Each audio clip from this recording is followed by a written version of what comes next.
Энэ удаагийн сонгуульд ардчилсан намынхан их орон нам, үндэсний ардчилсан нам, хүн нам, мөн араас нь иргэний зориг ногоо намуудыг замаасаа зайлуулахаар намнаж эхэлсэн. Энэ дундаас иргэний зориг ногоо намын гишүүд тууштай тэмцэж ардчилсан намын цаазын тавцангаас мултарч чадсан. Ардчилсан намынхан ингэж хүч хэрэглэхийнхээ өмнө иргэний зориг ногоо намынхнаас ардчлалыг авраач хэмээн гуйж явжээ. Ардчилсан намынхан манай намын хурал дээр айгүй олон удаа ирээд бид нэр ардчлалаа аврах гэж байна. Та нар ардчлалыг нь авраад өгөөч гэж өчнөө гуйсан. Ардчил гэдэг чинь ардчилсан нам биш ээ.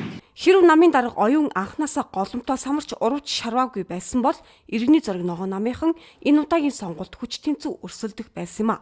Манай нам сонгуульд ордгоор орно. Ягаад гэхээр энэ бол оюун дарга гэдэг хүний хөв хүний шийдвэр биш. Энэ бол намын бүхэл бүтэн 175 гишүүнтэй үндэсний хорооны хурлын тогтоолоор гарсан шийдвэр. Энэ тогтоолыг бол оюун нойнууд, имбэрлэн нойнууд, дарган нойнууд, цэрэг нойнууд хинч зөрчих ёсгүй. Тэрээр саяхан намын гишүүнийхээ үзэл бодлын өмнөөс Батүл даргаас уучлалт гуйжээ. Батүл дарга ард түмний өмнө амлсан амлалтаа яг одоо биелүүлэх цаг нь гэдгийг тэрээр ярьж байна. Монгол ээждийгээр $800 мянган ч юм мэдхгүй тэр өөр тоонод яваад илээ. Ийм гүйлгээ хийсэн батлагдсан байна. Энэ бүртгэлэг юм уу? Эсвэл үний юм уу?